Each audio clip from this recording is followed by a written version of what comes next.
कार्यालय में आप सब लोगों के साथ हमारी तो ये पहली मुलाकात है, तो आप सब लोगों का स्वागत है। इधर उधर ना करके अपने विषय पर ही मैं आता हूँ और कुछ बाद में अध्यक्ष जी बताएंगे। तो आप सब लोगों के ध्यान में है कि भारत सरकार ने एक बड़ा ऐतिहासिक निर्णय लिया कुछ दिन पूर्व,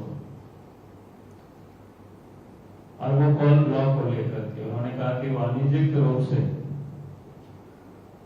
इसकी जो खनन हो उत्खनन हो उसके लिए आप नीलामी होगी। उसके बाद जबकि उससे सबसे अधिक जो लाभ मिलता वो झारखंड प्रदेश को ही मिलने वाला है। तो झारखंड प्रदेश की सरकार ने उसके बाद जिस प्रकार से जो प्रतिक्रिया व्यक्त की है और फिर यहाँ तक कि सुप्रीम कोर्ट तक चले गए। अब ये बिल्कुल समझ से परे है कि भैया सुप्रीम कोर्ट तक क्यों गए।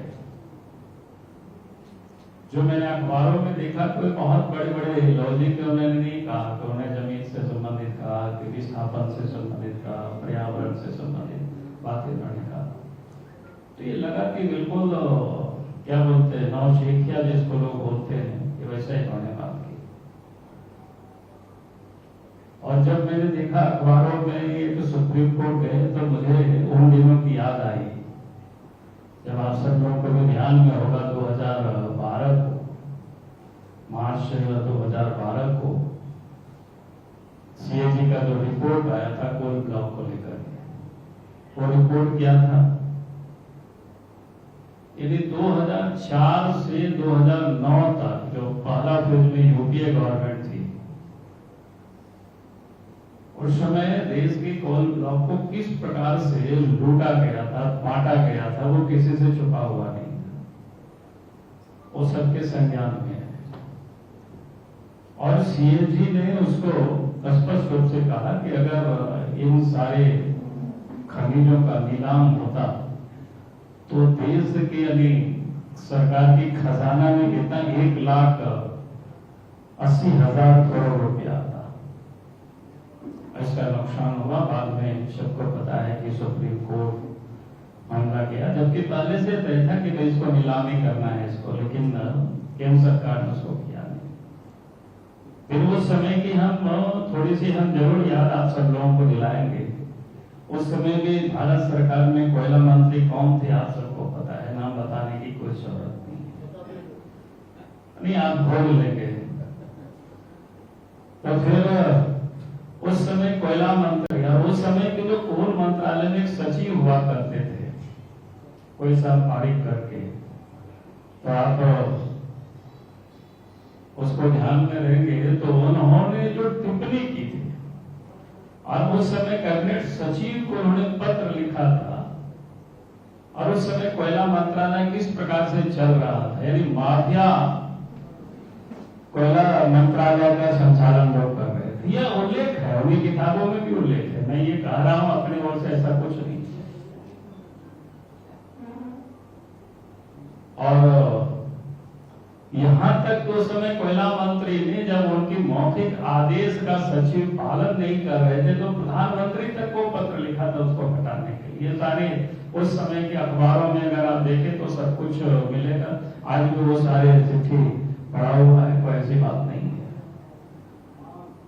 तब मैं कह सकता हूं कि आज अगर इन लोगों को ये तकलीफ है तो ये लोग तो समझता है कि भाई ये तो नैसर्गिक जो प्रॉपर्टी है ये अपनी, हम जैसा चाहें वैसा इसको हम बांटे लूटे। लेकिन आज तो देश में मोदी जी के नेतृत्व में सरकार है, प्रधानमंत्री देश के नरेंद्र मोदी जी हैं, तो उनके रहते तो देश की संपत्ति का कोई लूट नहीं सकता है।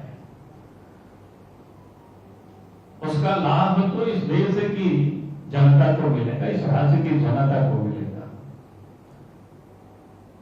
जो वर्षों से उसमें एक प्रकार से लॉकडाउन ही था कि पहले तो सरकारी कंपनी ही कोयला को उत्खनन करती थी, बाद में जो आया कि कैप्टिव माइंस दिया जाएगा, कैप्टिव माइंस से लोगों ने बांटा, बाद में जरूरत आप सबके संज्ञान में है। सिर्फ मैं थोड़ी सी आपको उल्लेख कर देना चाहता हूँ ताकि आपको इतना समझ में आ जाए, फिर से आपके दिमाग को खाली कंप्यूटर नहीं होता है, थोड़ा ऑन करते हैं तो फिर अपने आप सब कुछ आने लगता है, तो आपकी समझ में आ जाएगी। तो आज देश में मोदी जी के नेतृत्व में सरकार है, अब तो इसको किसी के हाथों लूटने नहीं देंगे, घोटाला नहीं होने देंगे। और आज जो उनकी सहयोगी पार्टी है, यहाँ जिनके साथ मिलकर सरकार चला रहे हैं, तो आप 2004 से लेकर के 2014 तक की जो कहानी घोटालों की लंबी फहरिस्त है, वो किसी से छुपा हुआ नहीं है। उसका मैं बहुत कुछ उस वक्त नहीं कहना चाहता हूँ, आप सब लोगों के ध्यान में है। अब जिन बातों को उन्होंने अधिक, एक तो जैसे विस्थापितों को लेकर के कहा कि तो विस्थापितों का पुनर्वास करना ही राज्य सरकार का काम है, केंद्र सरकार तो कभी करती भी नहीं है। फिर लोगों को रोजगार देने का काम भी राज्य सरकार का काम है।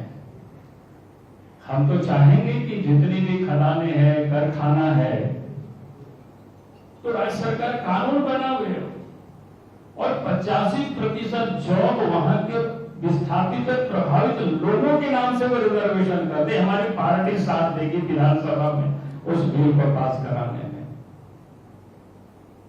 लेकिन ये सब काम इनको सोचता नहीं, ऐसा काम इनको समझ में नहीं आता है। वह उसमें तो क्या पुनर्वास करिए, आप अच्छे से पुनर्वास करिए, उनको बढ़िया से बसाइए, कौन उसमें से आपको रोक रहा है। भूमि संबंधित मामले को भी कहा कि भाई भूमि का मामला है तो भूमि से संबंधित भी राज्य सरकार का विषय है। और हम तो चाहते हैं कि जिन लोगों के जमीन पर खदानें खुलती है, जो जमीन से बेदखल हो जाते हैं बेचारा, तो सरकार ये कानून बनावे, नियम बनावे, जमीन के बदले जमीन दे, कोई नहीं रोकेगा। हम तो साथ देंगे, हमारी पार्टी साथ देगी इनको पूरी तरह से। तो क्यों इसमें से ये परेशान है, ये समस्या परे है। और इतना ही नहीं, हम तो मुआवजा से भी आगे बढ़ करके हम तो कहते हैं, क्योंकि इस ऑक्शन में नीलामी में जो पैसा आने वाला है वो तो राज्य सरकार को मिलने वाला है।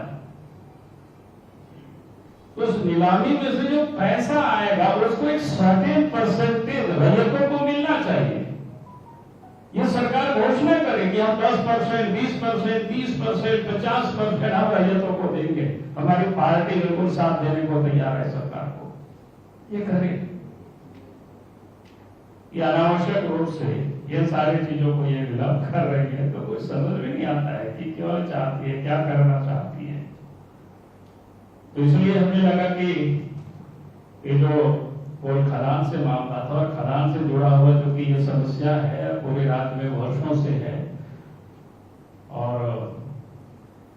लोगों ने कहा भी था कि भाई आप भी समस्याओं का समाधान करें। तो यहाँ ये समाधान ना करके सुप्रीम कोर्ट चले गए, क्या करने गए, क्या दिखाने गए। हमने तो जितनी बातें कही, तो कम से कम राज्य सरकार को एक तो हमने कहा कि जिनकी जमीन जाए तो उनको जमीन के बदले जमीन राज्य सरकार उपलब्ध करे, कोई विरोध नहीं करेगा, हमारी पार्टी सहयोग करे।